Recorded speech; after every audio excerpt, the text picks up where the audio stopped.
وعلى أشرف الأنبياء والمرسلين أما بعد فأعوذ بالله السميع العليم من الشيطان الرجيم من همزه ونفخه ونفثه قل إن صلاتي ونسكي ومحياي ومماتي لله رب العالمين لا شريك له وبذلك أمرت وأنا أول المسلمين.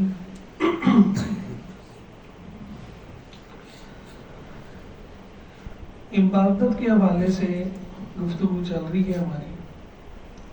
ابھی جو آیت میں نے تلاوت کی، اللہ عز و جل نے رسول اللہ صلی اللہ علیہ وسلم کو حکم دیا، کہہ دیجئے ان صلاتی، بے شک میری نماز، ونسکی، اور میری قربانی، ومحیایا ومماتی، میرا جینا بھی اور میرا مرنا بھی، للہ رب العالمین، سب کچھ صرف ایک اللہ کے لیے ہے جو تمام جہانوں کا پالنے والا، لا شریک لہ، اس کا کوئی شریک نہیں، وَبِذَلِكَ أُمِرْتُ، اسی بات کا مجھے حکم دیا گیا، وَأَنَا أَوَّلُ الْمُسْلِمِينَ، اور میں سب سے پہلے فرما بردار بن گیا.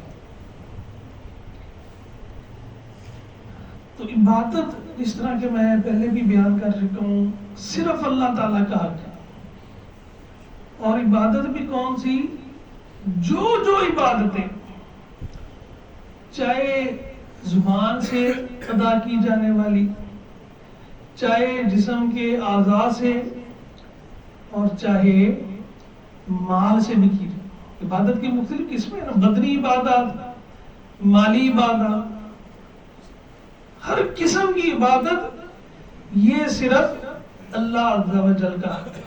اس کے علاوہ کسی کے لیے عبادت نہیں کی جا سکتی. نماز صرف اللہ کے لیے، اسی طرح کسی اور کے لیے عاجزی کے ساتھ کھڑے ہونا، اس کے سامنے رکوع کرنا، اس کے سامنے سر جھکانا، سجدہ کرنا، یہ شرک ہے.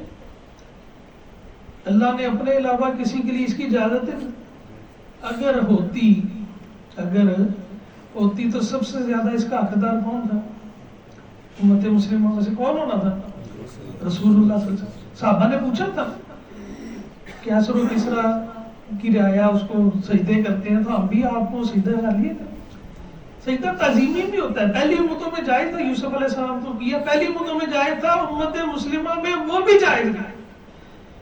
کچھ کہتے نہیں جی نہیں، وہ اپنی عبادت کا سجدہ نہیں، وہ تو ہم لوگ بزرگوں کے پاس جا کے ویسے جھکتے ہیں، تعظیماً سجدہ کرتے ہیں. شریعت اسلامیہ میں، امت مسلمہ میں تعظیمی سجدہ بھی جائز ہے. اللہ کے رسول نے منع فرمایا. میں اگر کسی کے لیے جائز ہوتا تو میں عورتوں کو حکم دیتا کہ خامدوں کو کرو، لیکن ان کے لیے بھی جائز نہیں ہے. یہاں سے یہ بھی پتہ چلتا ہے جو رات سان صاحب کہہ رہے تھے کہ بوٹیاں نے ذرا خامد کی اطاعت اور خامد کی رضامندی کو ملحوظ خاطر رکھنا عورت کے لیے سب سے ضروری چیز ہے اللہ کے بعد، کیونکہ لا طاعت لمخلوق فی معصیۃ الخالق، اللہ کی نافرمانی میں کسی کی اطاعت نہیں ہو سکتی، خامد کی بھی نہیں ہو سکتی، ماں باپ کی بھی نہیں ہو سکتی. اگر وہ کہیں کہ شرک کرو، وہ غلط کام کی طرف لے کے جاتے ہیں جو اللہ کی نافرمانی والا، تو وہ نہیں مانتی. تو عورتوں کی ضمن یہ بات آ گئی کہ اوپر خواتین بہت زیادہ ہے، تو ضمن یہ بات میں تھوڑی سی تذکرہ کر دوں. عورتوں کے لیے تو اللہ نے ایسی سہولت دے دی ہے. نبی علیہ السلام نے فرمایا کہ ایما امرأۃ، جو بھی مسلمان عورت ہے، صلت خمسہ، 5 نمازیں پڑھتی ہے، وصامت شہرہ، اور سال بعد رمضان کے روزے رکھ لیتی ہے، تیجی اوکھی بڑا کام ہے، وَأَطَاعَتْ بَعْلَهَا، اور اپنے خامد کی فرما برداری ہے. تو کیسی فرما برداری؟ دوسری بات میں آتا ہے کہ جب اسے دیکھے تو اس کو خوش کر دیتا. ساڈے کی ہوتا بندہ گھر آتا ہے تو بڑھیاں سڑیاں ایسیاں سٹ دیا نے کہ باہر کا تھکیا تو گھر آتا وہ کہتے ہیں میٹر گھوم جاتا ہے. تو یہ عورتوں کو بھی اس بات کا خیال کرنا چاہیے. وَأَطَاعَتْ بَعْلَهَا، خامد کی اطاعت کرتی ہے. اللہ کے رسول نے فرمایا داخلت من ای ابواب الجنت شاءت، جنت کے جس دروازے سے چاہے گی داخل ہو. کتنی بڑی ہے، کتنا بڑا اجر ہے، لیکن کام بڑا اوکھا ہے. لیکن بہرحال عورتوں کے لیے یہ تو گھر کتوں ہو رہی تھی، یہی چاہ رہی ہوں نہیں عبادت کی بات ہو رہی تھی. تعظیمی سجدہ اگر کسی کے لیے ہوتا تو عورتوں کے لیے ہونا تھا کہ خامد کو کرو، لیکن ان کے لیے بھی اجازت نہیں. تو شریعت اسلامیہ میں سجدہ صرف اور صرف اگر ہے تو ایک اللہ کے، اس کے علاوہ کسی کے لیے سجدہ. جتنی عبادتیں ساری کی ساری صرف ایک. مالی عبادتیں بھی، مال جو خرچ کرنا ہے نا وہ بھی اللہ کی رضا کے لیے خرچ. کوئی اگر نظر ماننی ہے تو وہ بھی اللہ کے علاوہ کسی اور کے نام کی نظر نہیں ماننی، کسی اور کام کی، کسی اور کو خوش کرنے کی. اور اس عبادات میں سے ایک اہم عبادت ہے اللہ کے نام پہ قربانی کرنا. جو بھی میں نے صلاتی و نسوکی، میری نماز اور میری قربانی. اللہ نے نبی علیہ السلام کو حکم دیا نا سورۃ کوثر میں، فصلی لربک وانحر. اللہ کے لیے آپ نے نماز پڑھنی ہے اور ایک اللہ کے لیے ہی آپ نے قربانی کرنی ہے. تو قربانی جو ہے وہ بھی صرف ایک اللہ. جانور ذبح جو کیا جائے گا، مشرکین کیا کرتے تھے نا، غیر اللہ کے نام پہ چڑھاوے چڑھایا کرتے تھے، جانور ذبح کیا کرتے تھے. منع کر دیا اسلام.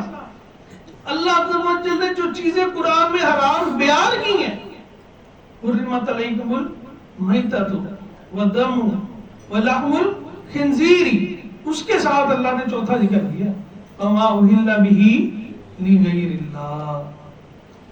4 چیزیں بیان کی ہیں. تم پر مردار حرام ہے، خون بہنے والا حرام ہے، خنزیر حرام ہے. اور خنزیر کے ساتھ اللہ نے ذکر کیا کہ جو اللہ کے علاوہ جن پر اللہ کے علاوہ کسی اور کا نام پکارا جائے.